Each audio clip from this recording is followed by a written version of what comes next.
Okay.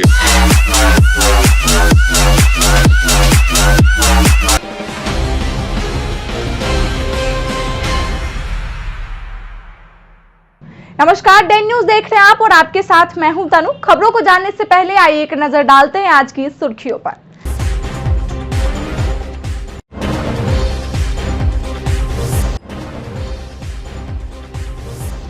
दिन दहाड़े हथियार के बल पे पेट्रोल पंप कर्मी से 25 लाख की लूट, पुलिस की उड़ी नींद।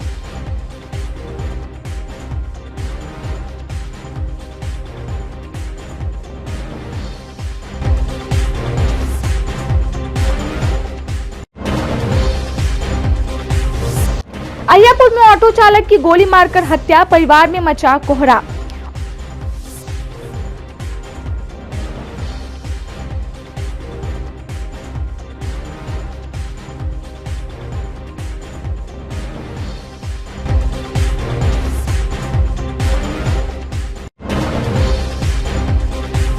और वार्ड 42 की पार्षद अर्चना पंडित से मांगी गई 1 लाख की रंगदारी, दहशत में परिवार।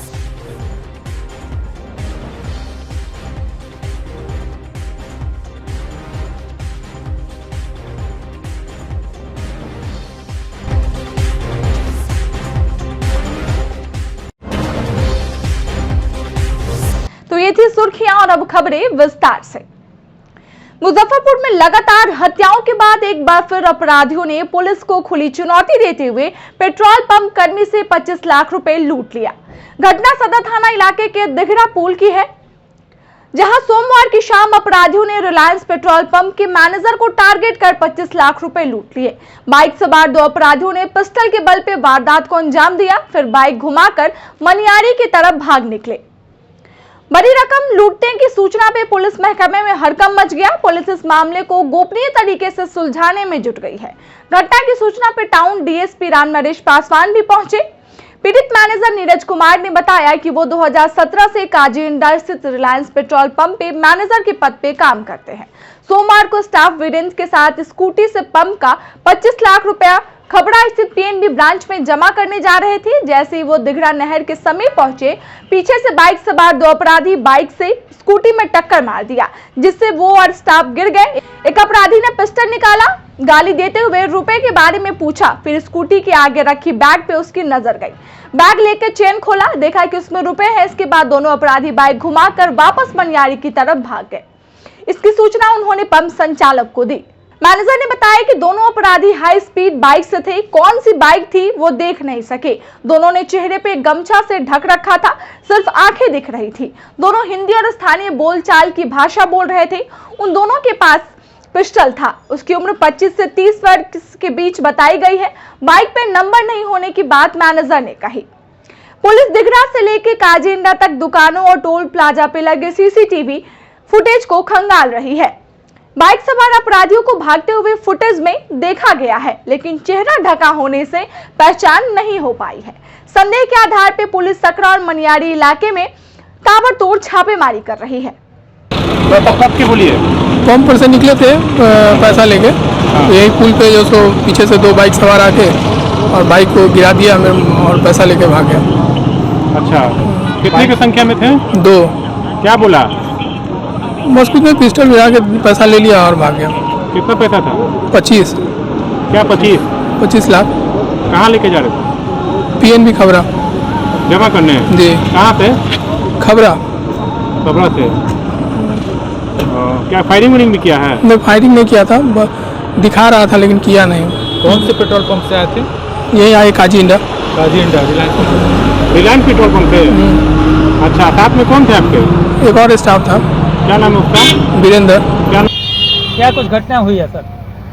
जी, आज एक लूट की वारदात की सूचना मिली है। हम लोग उसके जांच पड़ताल में आए हुए हैं। जांच पड़ताल के बाद जो कंप्लेनेंट जिनके साथ घटना घटी है उनका जो स्टेटमेंट होगा उसके हिसाब से हम लोग अभी तक कार्रवाई करेंगे। तो अपराधियों के लिए क्या कुछ रणनीति बना रहे हैं? जी, रणनीति हम लोग उसको पकड़ेंगे, किसी भी हालत में पकड़ने का कोशिश करेंगे। जो भी वारदात किए हैं उनको हम लोग पकड़ेंगे। मुजफ्फरपुर के अहियापुर थाना इलाके के बैरिया में ऑटो चालक की गोली मारकर अपराधियों ने हत्या कर दी। शव को ठिकाना लगाने के पोखर के पास फेंक दिया। मृतक की पहचान 23 वर्षीय करण कुमार उर्फ रानी सिंह के रूप में हुई है। गोली उसके सिर से मारी गई है। स्थानीय लोगों ने शव देखकर उसकी सूचना पुलिस को दी। मौके पर लोगों की भीड़ जुट गई। मृतक करण काटी इलाके के सोनबरसा गांव निवासी सुरेंद्र राम का पुत्र था। वह बैरिया के गरम चौक स्थित किराए के मकान में पत्नी व बच्चे के साथ रहता था। ऑटो चलाकर परिवार का भरण पोषण करता था। सूचना मिलने पर अहियापुर थाना की पुलिस मौके पे पहुंची। छानबीन के क्रम में मृतक के पास से आधार कार्ड मिली, जिससे उसकी पहचान हुई। आसपास के लोगों से पूछताछ के बाद पुलिस ने शव को पोस्टमार्टम के लिए SKMCH भेज दिया। घटना के संबंध में मृतक की पत्नी जहरा कुमारी ने बताया कि कल शाम लगभग 8 बजे वह सब्जी लेकर घर आए। खाना बनाने को बोलकर फिर निकल गए। बोले तुम खाना बनाओ, हम आ रहे हैं। इसके बाद घर नहीं लौटे। पुलिस द्वारा हत्या होने की सूचना मिली। मृतक की पत्नी ने बताया कि असलम नामक किसी व्यक्ति से उनके पति ने 20,000 रुपए कर्ज लिए थे। वही व्यक्ति बार बार धमकी देता था, जिसके कारण वह काफी चिंतित रहते थे। उन्होंने बताया कि 10 दिनों के लिए उड़ीसा गए थे। 2 दिन पूर्व ही वहां से लौट कर आए थे। असलम पर ही हत्या का आरोप लगाया गया है। घरे 7 बजे करीब 8 बजे आए हैं और सब्जी उब्जी देकर चले गए। तो तुम खाना बनाओ, हम आ रहे हैं। बस इतने बात कर हम कहाँ जा रहे थे, आसे पास से आ रहे हैं। हम मोबाइल से बात करते हुए चले गए। उसके बाद है ना फ़ोन भी किए ना कुछ। उसके बाद कुछ पता उता न चला। तो 10 बजे रात के पता चला कि उसको मार के फेंक दिया। कैसे मारा गया है उसको? अब पता ना कैसे मारा गया। कोई है ना बुला कर जाने फोन से बुलाया है तो गया है। कोई झगड़ा उगड़ा था क्या? नहीं, झगड़ा उगड़ा तो नहीं था। पैसा वैसा के मामला था तो बोल चाल हुआ था। वो एगो है असलम कुमार, उसी से 2-3 दिन पहले हुआ। कहाँ का है असलम कुमार? यहीं का है। कहाँ यहीं का? ये गरम चौक का है, दनमा पोखरी के। असलम करता क्या है? वो कोई का राजमिस्त्री में काम करता है। कितना का पैसा का लेन देन था? 20,000 के है। दोस्त था? हाँ, दोस्ते सही पर बातचीत करते थे। तो इन्हीं से कर्जा ले लेते, मांगे होंगे तो करा, अभी हम नहीं देंगे। टेंशन में रहते थे क्या? हाँ, टेंशन में रहते थे, बोलचाल कर लेते थे। बाहर वो भी गया था हाल फिलहाल में? हाँ, हाल फिलहाल बाहर गए थे। कहाँ गया था? ये उड़ीसा से परसों आवे किए। कितना दिन के लिए उड़ीसा गया था? 10 दिन के लिए। करता क्या था ये टेम्पू चलाते थे। किसका टेम्पो चलाते थे? भंडारी के। यहाँ बैरिया में उसका थी पेट्रोल पंप। आप लोगों को क्या शक लग रहा है?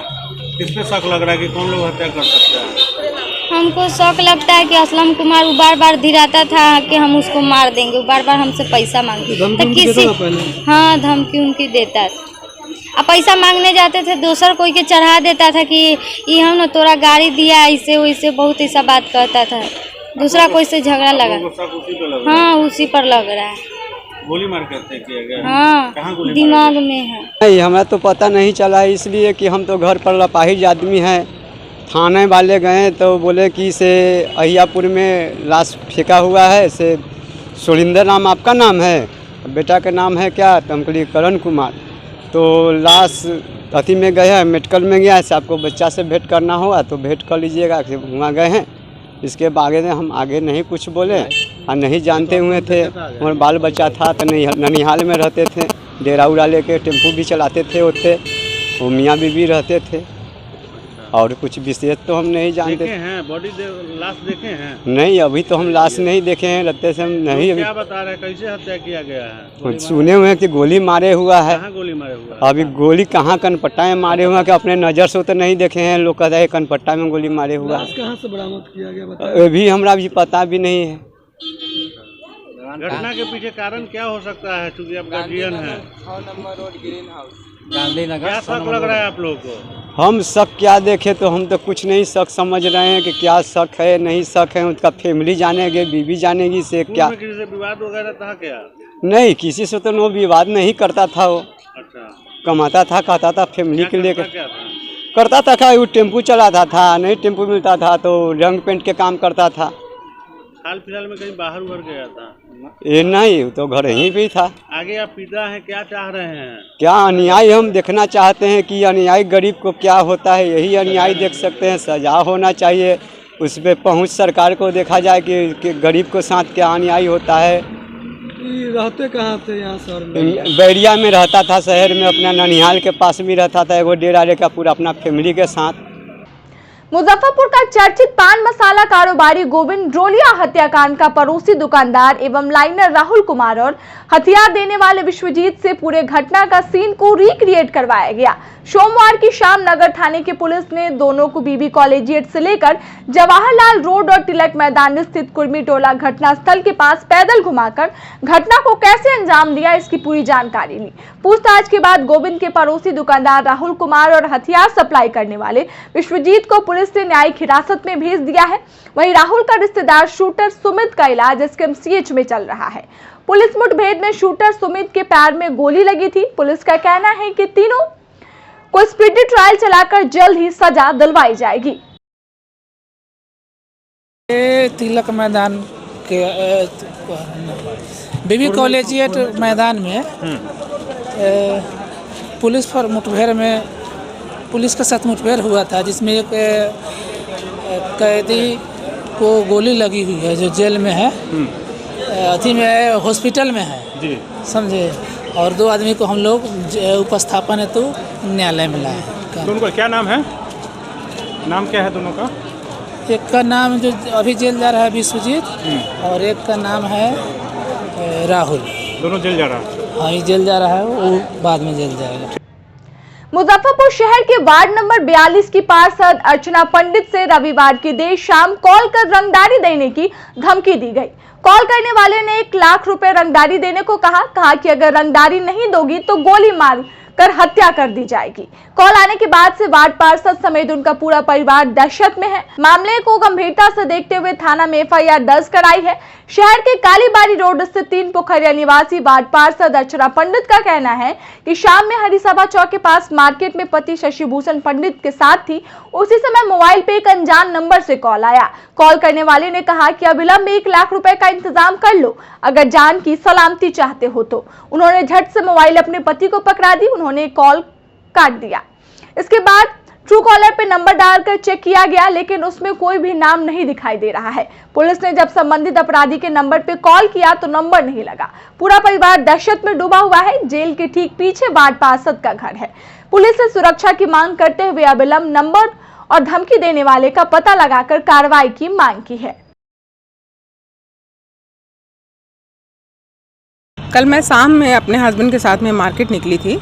उसी समय मुझे 6:34 पर एक अननोन नंबर से कॉल आया और उसमें कॉल जैसे ही मैं उठाई हूँ तो उठाते ही मुझे जान से मारने की धमकी दी गई। मुझे कहा गया कि मुझे 1 लाख रुपए दो और नहीं तो मैं जान से मार दूँगा। तो मैं पूछी क्या, तो फिर बोला कि दोगे कि नहीं दोगे, नहीं तो जान से मार देंगे। मैं अपने हस्बैंड को मोबाइल थमाई, वो हेलो हेलो बोले, तब तक फ़ोन काट दिया और कल से उसका मोबाइल ऑफ है। फिर हम लोग वहाँ से गए, मिठनपुरा थाना गए। थाना अध्यक्ष महोदय से हम लोग बात की। एफआईआर के लिए हम लोगों ने आवेदन दिया और उस पर कार्रवाई भी थाना अध्यक्ष महोदय कर रहे हैं। उन्होंने भी 3-4 बार कॉल किया, लेकिन उसका फ़ोन जो है नॉट रीचेबल बता रहा है। क्या लग रहा है जिससे कॉल आया डर दहशत? बिल्कुल बिल्कुल, हमारा सारा परिवार दहशत में है और ये हमारे लिए नहीं, मुजफ्फरपुर शहर के लिए भी बहुत दुर्भाग्य की बात है। हम लोग जनप्रतिनिधि हैं और अगर हम लोगों को ऐसे धमकी भरे कॉल आएंगे तो हम लोग जनता की सेवा कैसे करेंगे? इन लोगों का हाथ लग रहा है, कुछ संभावना है? नहीं, मैं ऐसे कभी नहीं कह सकती, क्योंकि मेरा किसी से कोई विवाद ही नहीं हुआ है कि मैं किसी का नाम बोलूँ। निगम के पार्षद हैं जी, किसी से कोई विवाद? कुछ नहीं, किसी से कुछ नहीं। क्या मांग करेंगे पुलिस प्रशासन? जल्द से जल्द उसको पकड़े और उस पर कार्रवाई हो और हम लोगों को सुरक्षा प्रदान की जाए। मुजफ्फरपुर के सकरा थाना इलाके के भेरगढ़ा चौक पर रविवार को पुलिस और पब्लिक के बीच भिड़ंत हो गई। आक्रोशित लोगों ने पुलिस पे पथराव कर दिया। जवाबी कार्रवाई में पुलिस की तरफ से लाठीचार्ज कर लोगों को खदेड़ दिया गया, जिससे पूरा इलाका रण क्षेत्र में तब्दील हो गया। स्थानीय लोगों का कहना है कि पुलिस ने भीड़ को तीतर बीतर करने के लिए 3 राउंड हवाई फायरिंग भी की। करीब 1 घंटे तक आक्रोशित लोगों ने छत से छुप-छुपाकर पथराव करते रहे। इसमें सकरा थाना अध्यक्ष समेत आधा दर्जन पुलिसकर्मी चोटिल हो गए। हालांकि कोई बड़ी हताहत नहीं हुई है। अचानक हुए हमले से सकरा पुलिस को पीछे हटना पड़ा। स्थिति अनियंत्रित होने की सूचना पे बरियारपुर ओपी, गायघाट थाना, बेनीबाद ओपी, हत्था ओपी, पियर थाना, बोचहा थाना और मनियारी थाना से सैकड़ों की संख्या में पुलिस फोर्स मौके पे पहुंची। इसके बाद पथराव कर रहे लोगों पे लाठीचार्ज किया गया। पुलिस फोर्स घर में घुसकर उपद्रव मचाने वाले को खोजने लगी। डीएसपी पूर्वी मनोज पांडे भी मौके पे पहुंचे, शांति व्यवस्था कायम रखने की लोगों से अपील की। घटना का कारण शराब मामले में भेड़गढ़ा के गन्नौर राय की गिरफ्तारी होना बताया जा रहा है। उसके परिजन मीता देवी, रामवती देवी समेत अन्य ने बताया कि गन्नौर राय को देर रात पुलिस घर से शराब के एक पुराने केस में गिरफ्तार करके ले गई थी, जबकि वह भगत है, पूजा पाठ करवाते हैं, शराब को हाथ तक नहीं लगाते हैं। 1 साल पहले गन्नौर के घर के पीछे से शराब की 3 बोतलें मिली थी। उस समय शकरा के थानेदार प्रशिक्षु डीएसपी सतीश सुमन थे। थाना में गन्नौर के खिलाफ केस दर्ज हुआ था। उसी मामले में देर रात पुलिस ने उन्हें घर से गिरफ्तार कर लिया। इसी से लोगों का आक्रोश भड़क उठा। उनका कहना है कि गांव में पूजा है, गन्नौर राय इस पूजा को करवाने वाले थे, सब तैयारी हो चुकी थी। उसी दौरान पुलिस ने उन्हें गिरफ्तार कर लिया। सकरा पुलिस ने इस मामले में 30 नामजद और 150 अज्ञात के खिलाफ एफआईआर दर्ज की है। वीडियो फुटेज से चिन्हित कर उपद्रव की तलाश में पुलिस ने छापेमारी शुरू कर दी है। सकरा थाना अंतर्गत मद्य निषेध के आरोप में एक आरोपी की गिरफ्तारी हुई थी। उसी के विरोध में जो ग्रामीण हैं उनके द्वारा रोड जाम किया गया था, विधि व्यवस्था की समस्या उत्पन्न करने का प्रयास किया गया था।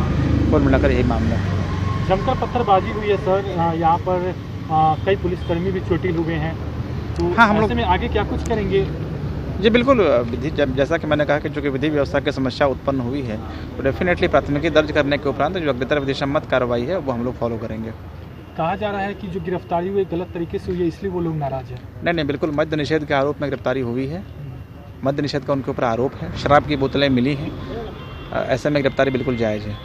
रूस द्वारा यूक्रेन पे किए जा रहे हमले के खिलाफ सोमवार को एसयूआई ने जुलूस निकालकर कल्याणी चौक पे रूस के राष्ट्रपति पुतिन का पुतला दहन किया। जुलूस में शामिल लोग युद्ध नहीं, शांति चाहिए, यूक्रेन पे हमला बंद करो, युद्ध की मशीन नाटो को ध्वस्त करो, रूस अमेरिका कमजोर मुल्कों पर हमला बंद करो, समाजवादी रूस अमेरिका यूक्रेन से दूर हटो नारे लगा रहे थे। जुलूस पार्टी के मोतीझील स्थित कार्यालय से निकला, जो शहर के विभिन्न मार्गों से होते हुए कल्याणी पहुंचा। कल्याणी चौक पे पुतला दहन किया। एसयूआई के जिला सचिव अर्जुन कुमार ने कहा कि रूस और अमेरिका दोनों ही अपने साम्राज्यवादी मंसूबे को पूरा करने के लिए मुल्कों पर अपना दबदबा बनाए रखना चाहता है, ताकि वहां के कच्चे माल और बाजार का दोहन कर अपने देश के पूंजीपतियों की झोली भर सके।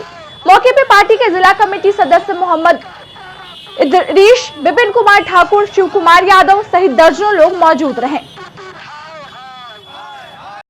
ये हम लोग एसयूआई कम्युनिस्ट की ओर से आज जो रूस जो उसका चरित्र अब साम्राज्यवादी चरित्र हो चुका है, यूक्रेन पर हमला किया है और 4 दिनों से लगातार उसका हमला जारी है। इसमें लाखों लोग बेघर हो चुके हैं, हजारों की जान जा चुकी है। भारत के भी 15,000 से ज़्यादा जो विद्यार्थी हैं, छात्र हैं, वो जो मेडिकल की पढ़ाई करने गए हुए हैं वहाँ फंसे हुए हैं। इसके खिलाफ हम आज राष्ट्रपति पुतिन का पुतला जला रहे हैं और दुनिया में शांति कायम करने के लिए लोगों से आह्वान कर रहे हैं। हमें युद्ध नहीं, शांति चाहिए। दुनिया में शांति की स्थापना हम साम्राज्यवाद पूंजीवाद का नाश करके ही कर सकते हैं। हम इसी आह्वान के तहत यहाँ ये जो युद्ध जो रूस युद्ध कर रहा है उसका प्रतिवाद कर रहे हैं।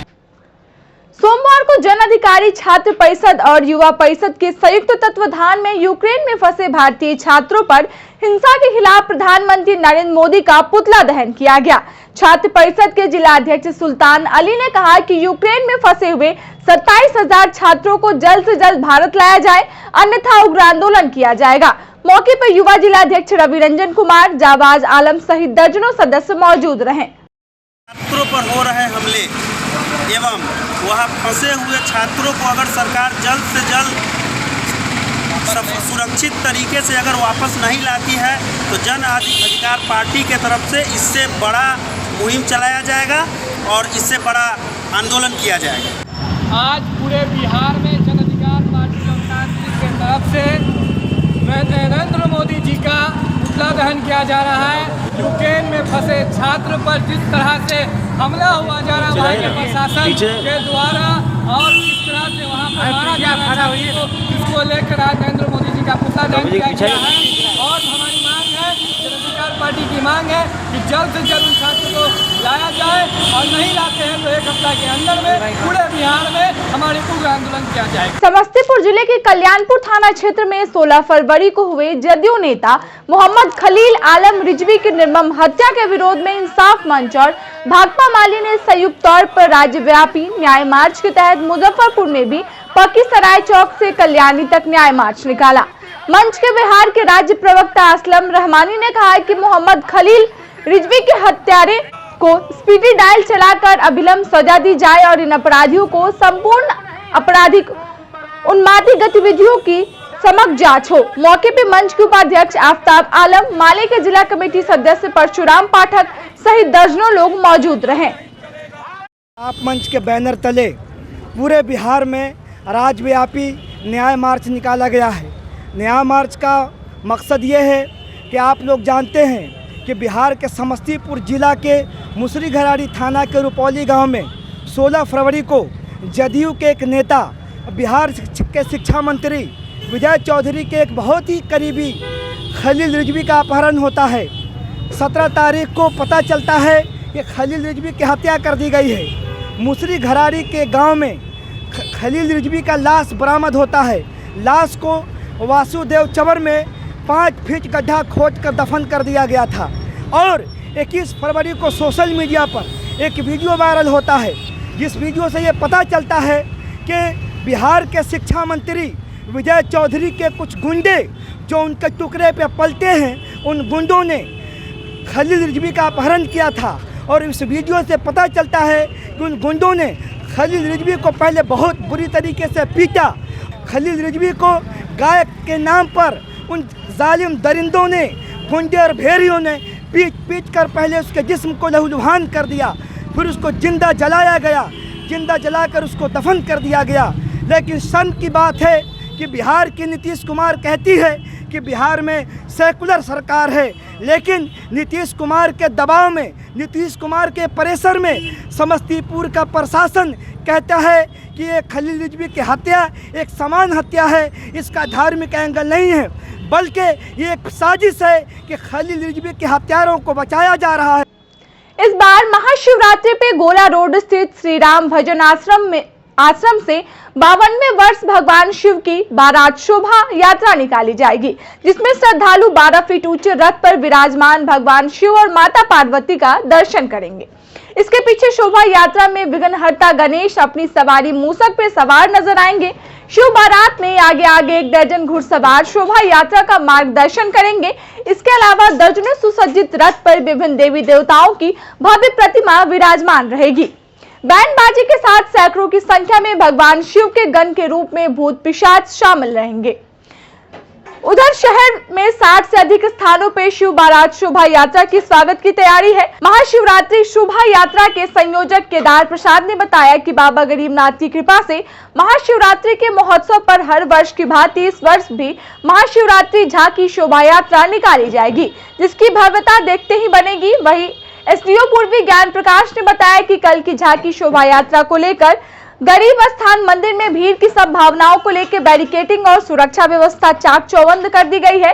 इस बार की शोभा यात्रा में गरीब स्थान रोड निर्माणाधीन होने के कारण शोभा यात्रा के रूट पे थोड़ा परिवर्तन किया गया है।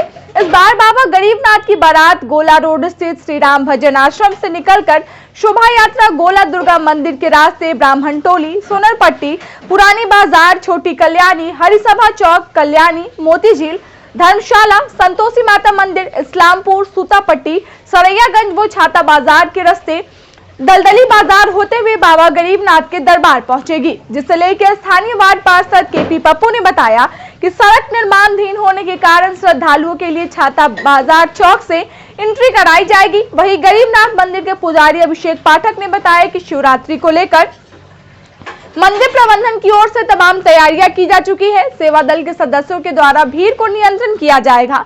उन्होंने भक्तों से अपील करते हुए कहा कि कम से कम लोग मंदिर में पूजा के लिए आए और कतार का पालन करें। पिछले 52 वर्षों से शिव विवाह के लिए मोड़ी बन रहे राजकुमार शाह ने इस वर्ष भी बाबा गरीबनाथ के लिए 4 मोड़िया का निर्माण किया है। जिनमें एक मोड़ी सबसे बड़ी लगभग 6 फीट की बनाई गई है। वहीं राजकुमार शाह ने बताया कि हर वर्ष की तरह इस वर्ष भी बाबा गरीबनाथ के विवाह के लिए उन्होंने मोड़ी का निर्माण किया है। वहीं उनके पुत्र रंजन कुमार ने बताया कि पिछले 4 पीढ़ियों से उनके परिवार के द्वारा बाबा गरीबनाथ के विवाह में जिस मोड़ी का इस्तेमाल होता है उसका निर्माण किया जा रहा है।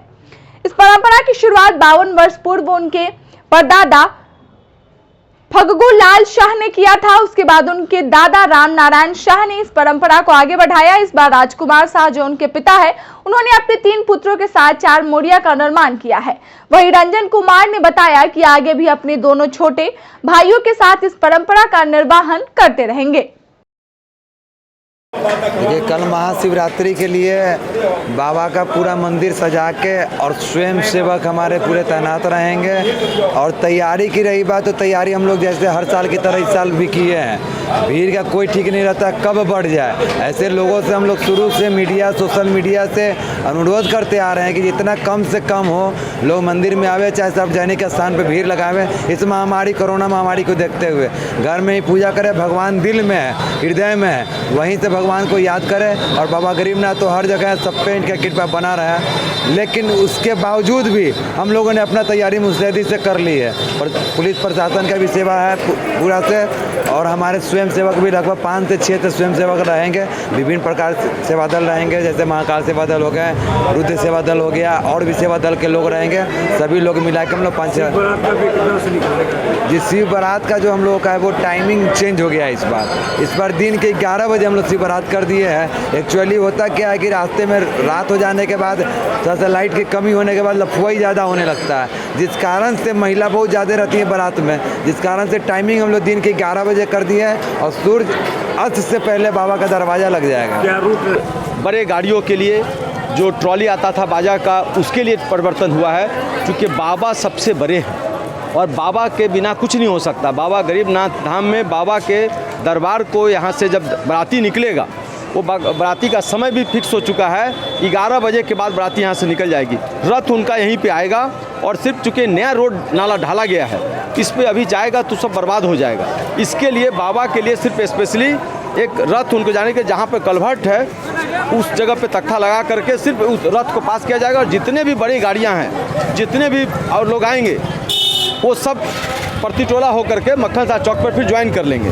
सिर्फ बाबा का रथ यहाँ से जाएगा डायरेक्ट मक्खन शाह चौक पर।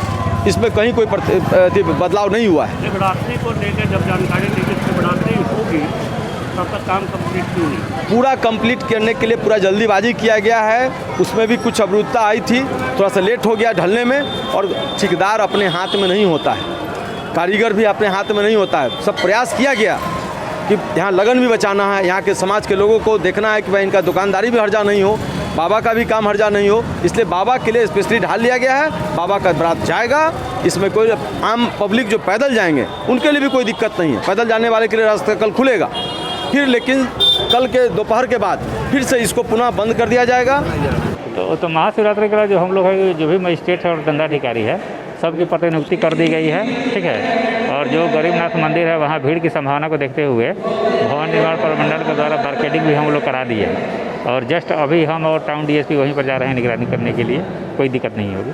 बिहार सरकार का बजट सोमवार को विधानसभा में पेश किया गया। उप मुख्यमंत्री तारकिशोर प्रसाद ने सरकार का बजट सदन के सामने रखा। उप मुख्यमंत्री सह वित्त मंत्री तारकिशोर प्रसाद ने बजट पेश करते हुए बताया कि 2022-23 के लिए 2,37,691 करोड़ का बजट स्वीकृत किया गया। इसमें स्कीम मदन में 1,0230 और स्थापना मदन में 1,37,460 करोड़ का प्रावधान किया गया है। पिछले वर्ष का बजट 2,18,300 करोड़ रुपए का था। बीते वर्ष की अपेक्षा 19,368 का ज्यादा बजट होगा। उम्मीद थी कि बजट में नौकरी और रोजगार के उपयोग पर सरकार का जोर रहेगा, पर बजट के बाद चैम्बर ऑफ कॉमर्स में व्यवसायियों और चार्टर्ड अकाउंटेंट ने बैठक कर बजट से निराशा जताई। बजट तो सरकार ने राशि बढ़ाई है, बिहार के बारे में सोचा है, बिहार प्रगति करे इसकी चर्चा की गई है, लेकिन हम जो व्यापार करने वाले लोग हैं इनके बारे में एक शब्द भी मुख्यमंत्री जी ने नहीं कहा कि व्यापारी 2 साल से पीड़ित हैं, उनको जीएसटी में इतना अच्छा रेवेन्यू हम लोग कलेक्शन करके दे रहे हैं, लेकिन एक बार बार धमकियाँ ही आती है, इतना परसेंटेज को बढ़ा के इतना कर देंगे, कर दीजिए, लेकिन इससे महंगाई बढ़ेगी, बजट का कोई फ़ायदा होगा नहीं।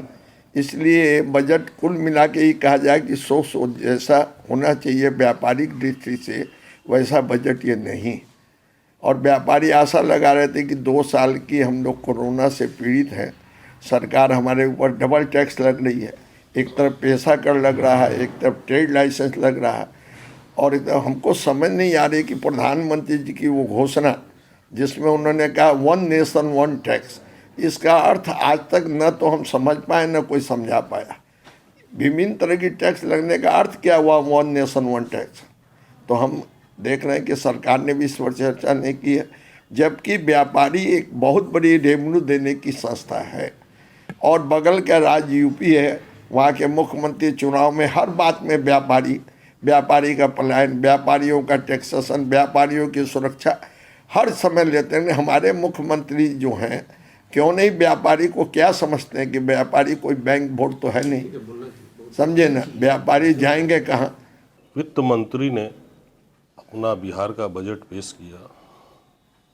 मंत्री महोदय ने स्वयं स्वीकार किया है कि 2 बरस कोरोना काल का बीता है, व्यापारी पूर्णतः त्रस्त रहे। सरकार को सोचना चाहिए कि हम व्यवसायी लोग सरकार की बेरोजगारी को कम करते हैं, सरकार भी उनको नौकरी देती है, आरक्षण भी उनको देती है जो कम से कम 40-50% अंक लाते हैं।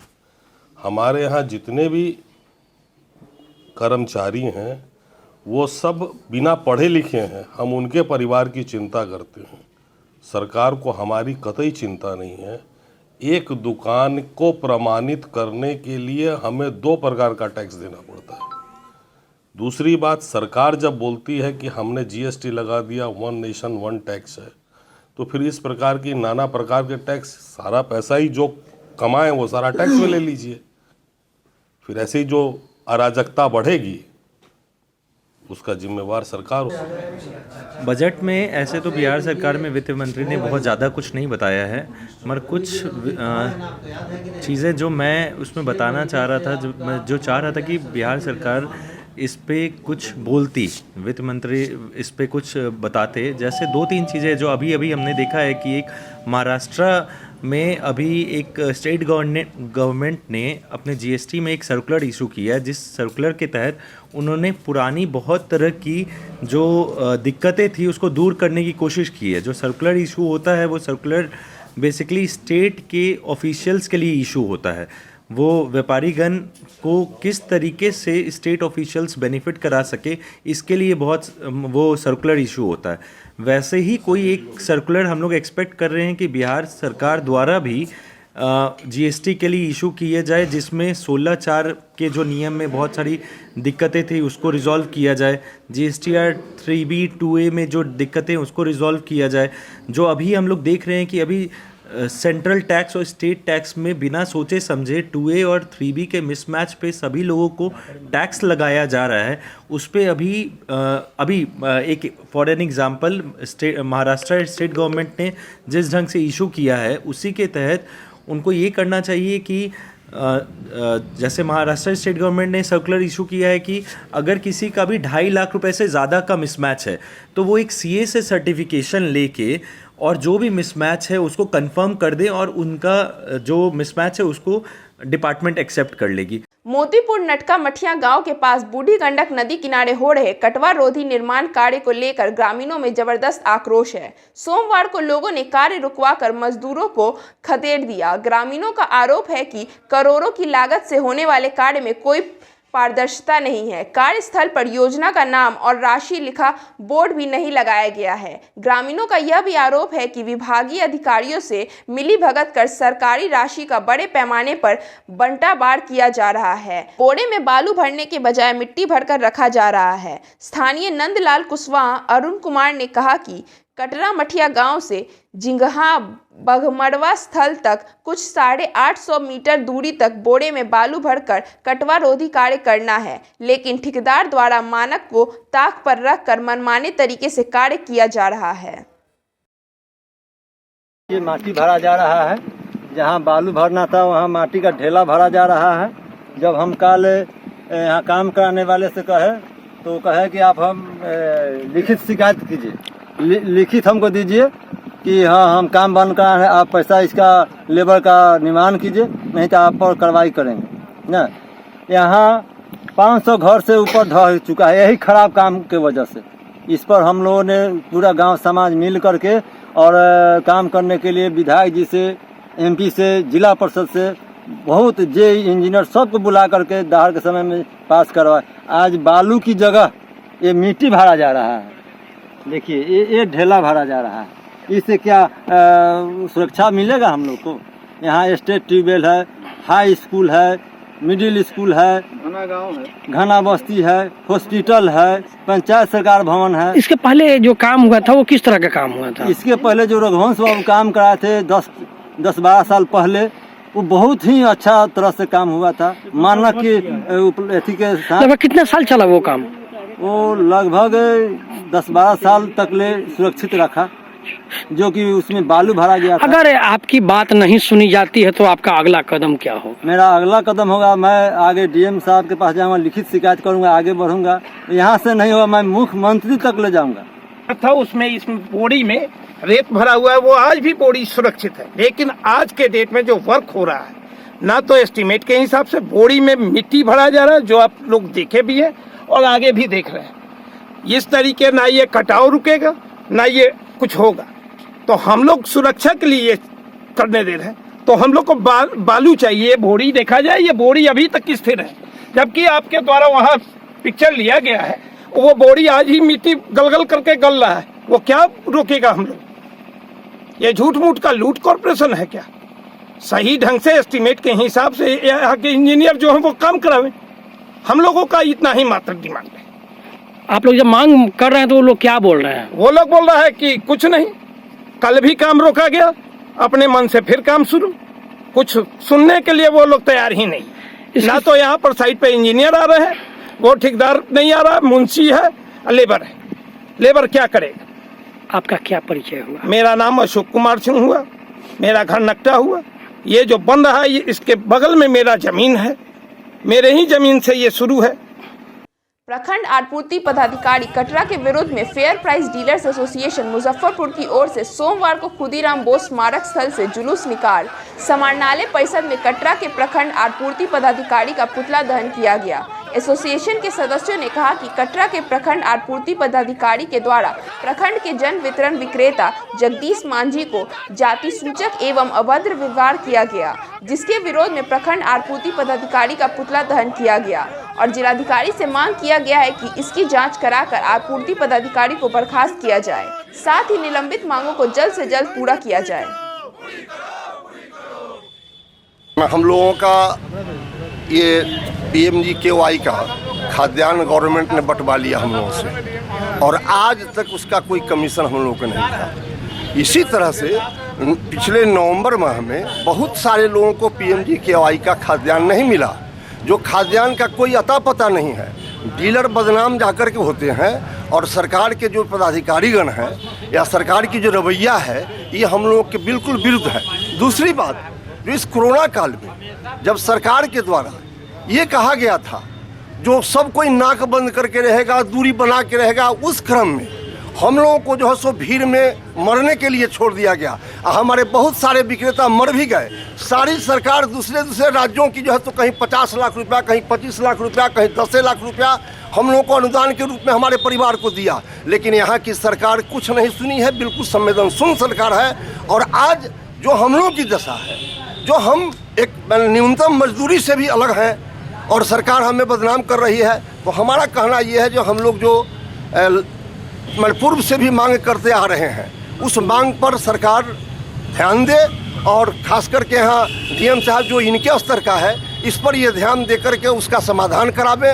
हम लोग चाहते हैं। मुजफ्फरपुर के मड़वन प्रखंड स्थित रौतीनिया में पर्यावरण बचाओ जीवन बचाओ जन संघर्ष समिति के तत्वाधान में ग्रामीणों ने 1 दिवसीय धरना दिया।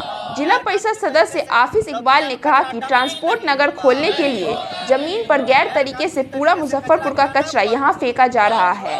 जिससे यहाँ के लोगों को बदबू और बीमारियों का सामना करना पड़ रहा है। जल्द से जल्द अगर यहाँ कचरा फेंकना बंद नहीं हुआ तो मड़वन वासियों के साथ आंदोलन तेज करते हुए पुतला दहन, भूख हड़ताल भी करेंगे। मौके पर टुनटुन कुमार, जिला परिषद सदस्य कुंदन कुमार, पूर्व मुखिया तारकेश्वर गिरी सहित काफी संख्या में ग्रामीण और जनप्रतिनिधि शामिल हुए।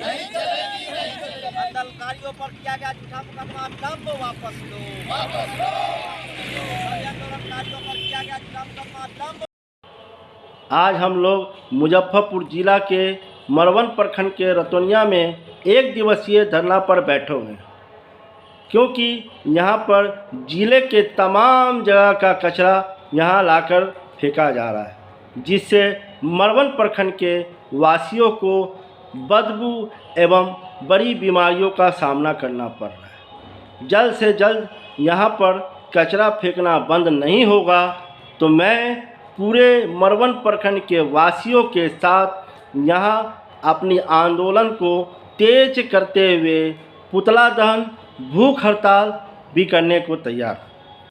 सोमवार को प्रमंडलीय आयुक्त मिहिर कुमार सिंह की अध्यक्षता में प्रमंडलीय सभागार में राजस्व एवं 7 निश्चय पर बैठक की गई। बैठक में मुजफ्फरपुर, वैशाली, सीतामढ़ी, शिवहर, पूर्वी चंपारण और पश्चिमी चंपारण के समार्थ, अपर समार्थ एवं उप विकास आयुक्त उपस्थित रहे।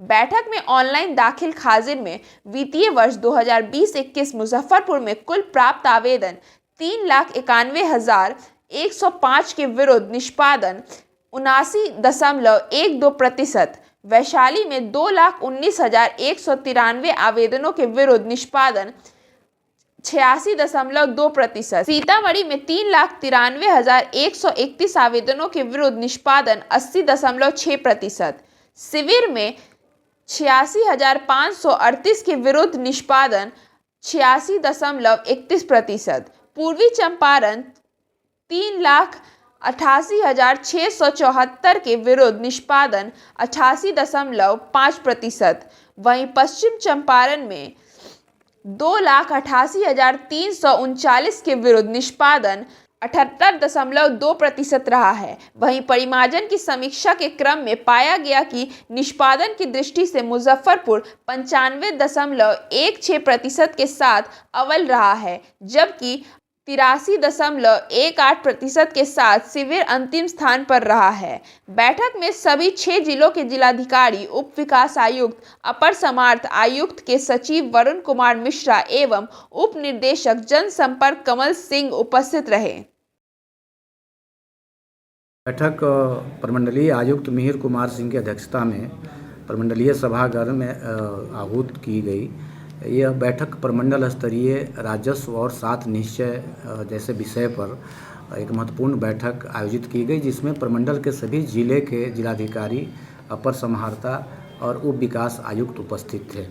इस बैठक में मुख्य तौर पे राजस्व से संबंधित विभिन्न बिंदुओं जैसे नीलाम पत्रवाद, दखल दिहानी, इसके अलावा यू म्यूटेशन, दाखिल खारिज, परिमार्जन तथा अन्य बिंदुओं पर सख्त निर्देश प्रमंडलीय आयुक्त के द्वारा दिए गए। उन्होंने स्पष्ट तौर पर कहा कि विभिन्न बिंदुओं पर जो सरकार का निर्धारित लक्ष्य है, उस लक्ष्य प्राप्ति की दिशा में त्वरित और कार्य करें तथा गंभीर प्रयास करें। इसके अलावे बैठक में 7 निश्चय पर भी विचार विमर्श हुआ और 7 निश्चय में जो आयाम हैं, जो विषय हैं, जो निश्चय हैं, उस पर बिंदुवार समीक्षा की गई और उसमें लंबित जो मामले हैं या कार्य हैं उसके निष्पादन के दिशा में सख्त निर्देश प्रमंडलीय आयुक्त के द्वारा दिए गए। भारत के प्रथम राष्ट्रपति देश रत्न डॉक्टर राजेंद्र प्रसाद की 59वीं पुण्यतिथि पर समाहरणालय स्थित भारत माता नमन स्थल पर सोमवार को नागरिक मोर्चा की ओर से श्रद्धांजलि सभा का आयोजन किया गया, जिसमें पूर्व मंत्री सुरेश शर्मा, मोर्चा के महासचिव मोहन प्रसाद सिन्हा, अधिवक्ता मुन्नी चौधरी सहित उपस्थित लोगों ने उनकी प्रतिमा पर माल्यार्पण कर श्रद्धा सुमन अर्पित किया। आज महान स्वतंत्रता सेनानी, भारत के प्रथम राष्ट्रपति देश रत्न डॉक्टर राजेंद्र प्रसाद की आज 59वीं पुण्यतिथि है। आज ही के दिन 1963 में महान राष्ट्रभक्त का निधन हुआ। आज समाहरणालय परिसर स्थित भारत माता नमन स्थल में उनके आदमकद प्रतिमा पर जिला प्रशासन की ओर से जिलाधिकारी माननीय प्रणव कुमार जी सहित प्रशासनिक अधिकारियों ने माल्यार्पण अर्पित किया। नागरिक मोर्चा श्री नवयुवक समिति ट्रस्ट के संयुक्त तत्वाधान में श्रद्धांजलि सभा का आयोजन हुआ, जिसकी अध्यक्षता महान समाज सेविका स्वर्णिम कला केंद्र के संस्थापिका कवित्री लेखिका उषा किरण श्रीवास्तव ने किया। भारतवर्ष के प्रथम राष्ट्रपति और हम लोगों के मार्गदर्शक और पूरा देश जिनके सादगी का त्यौहार मनाता है, उस सादगी के नमूना राष्ट्रपति डॉक्टर राजेंद्र प्रसाद जी का स्मृति दिवस है। हम सारे लोग इस कलेक्टेरिएट के उनके मूर्ति पर श्रद्धा सुमन अर्पित करते हैं और हम चाहते हैं कि जिस प्रकार से राजेंद्र प्रसाद इस देश को शांति का संदेश दिया, जिस तरह से उन्होंने अपने समय में सादगी का नमूना पेश किया, हम समझते हैं कि राजनीति में उस कद को पाना किसी के लिए असंभव है। राज्य स्तरीय बैडमिंटन प्रतियोगिता के तीसरे दिन सिकंदरपुर स्थित इंडोर स्टेडियम में पुराने खिलाड़ियों का जलवा कायम रहा। वहीं कुछ नए खिलाड़ियों ने भी अपनी प्रतिभा का परिचय दिया, साथ ही कुछ ने फाइनल प्रतियोगिता भी जीती।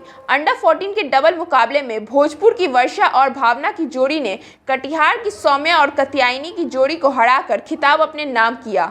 वहीं अंडर 14 के सिंगल मुकाबले में खगड़िया की कनिष्का रणधीर ने मोतिहारी की यादव को हराया। अंडर 17 के डबल मुकाबले में पटना की रोशनी और जैनब नाजीर की जोड़ी ने कैमूर की फीजा हसन और कृति शिखा को कड़े मुकाबले में हराकर खिताब अपने नाम किया। वहीं सिंगल मुकाबले में कैमूर की फीजा हसन ने खगड़िया की जैसिका को हराया। अंडर 19 की डबल मुकाबले में अरैया की पूजा और श्वेता भारती की जोड़ी ने पटना की सारा कैसर और प्रकृति की जोड़ी को हराया। वहीं सिंगल मुकाबले में पूर्णिया की सलोनी ने पटना की सारा कैसर को हराया। सभी विजय खिलाड़ियों को उप विकास आयुक्त आशुतोष द्विवेदी, अनुमंडल पदाधिकारी पूर्वी ज्ञान प्रकाश ने मोमेंटर और प्रशस्ति पत्र दिया। अतिथियों का स्वागत जिला खेल पदाधिकारी जन नारायण कुमार ने किया।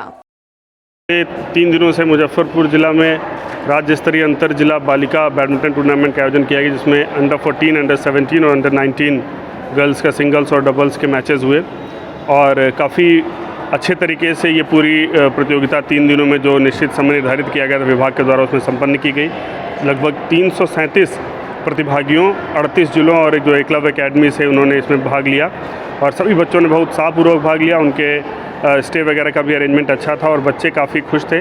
और धीरे धीरे ये अच्छी चीज़ है कि हमारे समाज में खेलों के प्रति जो जागरूकता बढ़ रही है और ये उसी का उदाहरण है कि इस पूरे इसमें इतनी बड़ी संख्या में बच्चों ने पार्टिसिपेट किया। और मैं जिला खेल पदाधिकारी उनकी पूरी टीम को शुभकामना देना चाहूँगा, जिन्होंने इतने अच्छे तरीके से एक सफल प्रबंधन कौशल का प्रदर्शन करते हुए इस कार्यक्रम को अच्छे तरीके से संपन्न करवाया। सर, खेल सरकार अब बढ़ावा दे रही है और मुजफ्फरपुर में तो एक प्रकार से खेल गांव भी स्थापित होने वाला है स्मार्ट सिटी के तहत। आने वाले समय में कितना खेल का करियर होगा खिलाड़ी? मेरे ख्याल से धीरे धीरे हम लोग ये देख रहे हैं कि तमाम सारे खेलों में लोग करियर बना रहे हैं और खेलों के बल पर अन्य तरीकों से भी अपने करियर को सही दिशा दे रहे हैं। तो एक जो जागरूकता है वो बढ़ रही है। सरकार की जो कई योजनाएं हैं, टॉप्स है, मतलब जो ओलंपिक पोडियम स्कीम है और भी बहुत सारी योजनाओं के माध्यम से खेलों को बढ़ावा दिया जा रहा है। मुजफ्फरपुर में इस स्टेडियम में उसके अलावा जैसा कि आपने बताया स्मार्ट सिटी से सामने भी स्विमिंग पूल और टर्फ वाला मैदान और हम लोग अभी जो बैडमिंटन के लिए भी हम लोग मैट वगैरह खरीद रहे हैं, ओपन जिम की स्थापना हो रही है। तो लगातार सरकार की प्रायोरिटी में है, ये सरकार की प्राथमिकता में है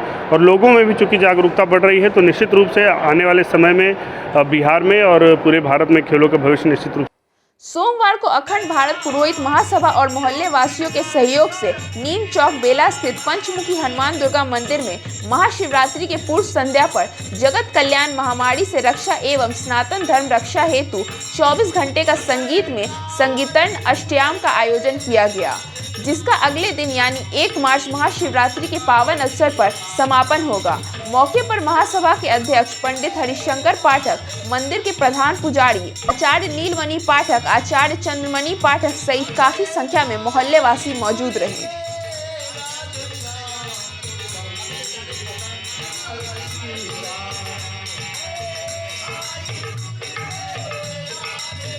अष्टयाम जो है 24 घंटा का श्री राम धुन है, पूरे जगत कल्याण के लिए है। और महाशिवरात्रि के शुभ अवसर पर हमने किए हैं, पूरे सब समाज की तरफ से सहजनों के हैं, पूरे मोहल्लावासी जो है चंदा दिए हैं, उस चंदा से हमने यह जगत कल्याण है तो श्री राम आयोजन संकीर्तन आयोजन किया जा रहा है शिव पंचमुखी हनुमान मंदिर पर बेला स्थित इमली चौक पर। यह आयोजन ग्रामवासियों के सहयोग से, मोहल्ले वासियों के सहयोग से एवं अखंड भारत पुरोहित महासभा के नेतृत्व में यह आयोजन महाशिवरात्रि के पावन पर्व पर किया जा। सोमवार को महाशिवरात्रि के पूर्व संध्या पर मिठनपुरा पीएनटी कॉलोनी स्थित बाबा जगदीश्वर नाथ महादेव मंदिर में रामधुन कार्यक्रम का आयोजन किया गया है, जो 24 घंटे तक लगातार चलेगा। मंदिर में संरक्षक सुनील कुमार त्रिपाठी ने बताया कि 2020 से कॉलोनी वासियों के सहयोग से स्थापित इस मंदिर में सभी पर्व बड़े ही धूमधाम और हर्षोल्लास के साथ मनाया जाता है। इसी क्रम में महाशिवरात्रि के पूर्व संध्या पर 24 घंटे का रामधुन का आयोजन किया गया है। साथ ही कल महाशिवरात्रि के अवसर पर कॉलोनी परिषद में ही शिव बारात की झांकी निकाला जाएगा। साथ ही मंदिर में रुद्राभिषेक और भोले बाबा का महाश्रृंगार कर महाप्रसाद का वितरण किया जाएगा। सुनील कुमार त्रिपाठी है, मैं बाबा जगदीश्वर नाथ महादेव मंदिर का संरक्षक हूँ और ये मंदिर 9/7/20 को बना है और सभी कॉलोनी वासियों के सहयोग से बना है। इस मंदिर में 9/7/20 से लगातार आयोजन होते रहते हैं। हर पर्व पर यहाँ बड़े धूमधाम से सभी कॉलोनी वासियों के सहयोग से सभी पर्व ढंग से मनाए जाते हैं हिंदू रीति रिवाज के अनुसार। हर वर्ष की भांति इस वर्ष भी महाशिवरात्रि के पर्व पर 27 तारीख से कार्यक्रम शुरू हुआ है। 27/2/22 को यहाँ पूर्व संध्या पर सत्यनारायण भगवान की कथा हुई है और आज 10 बजे रामधुन 24 घंटे का किया जा रहा है, जो कल समाप्त होगा 12 बजे। और उसके बाद फिर रुद्राभिषेक का कार्यक्रम है महाशिवरात्रि के पर्व पर 1 तारीख को 1/3/22 को। रुद्राभिषेक के बाद फिर महाश्रृंगार होगा बाबा का और उसके पहले कॉलोनी परिसर पर ही बाबा शंकर भगवान की झांकी निकलेगी, जो विभिन्न साधनों से विभिन्न उससे बंद कर दीजिए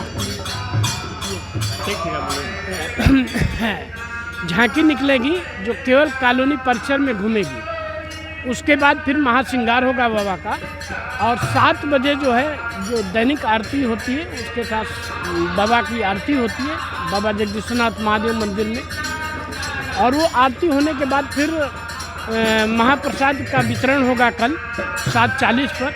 और 7:40 के बाद प्रसाद जब वितरण हो जाएगा फिर शिव पार्वती विवाह 1 तारीख को 8 साढ़े 8 बजे रात से जब तक विवाह संपन्न नहीं हो जाता है तब तक ये कार्यक्रम चलेगा। आज की खबरों में बस इतना ही। कल फिर मिलेंगे कुछ नई और ताज़ा खबरों के साथ। तब तक के लिए दीजिए डेड न्यूज को इजाजत।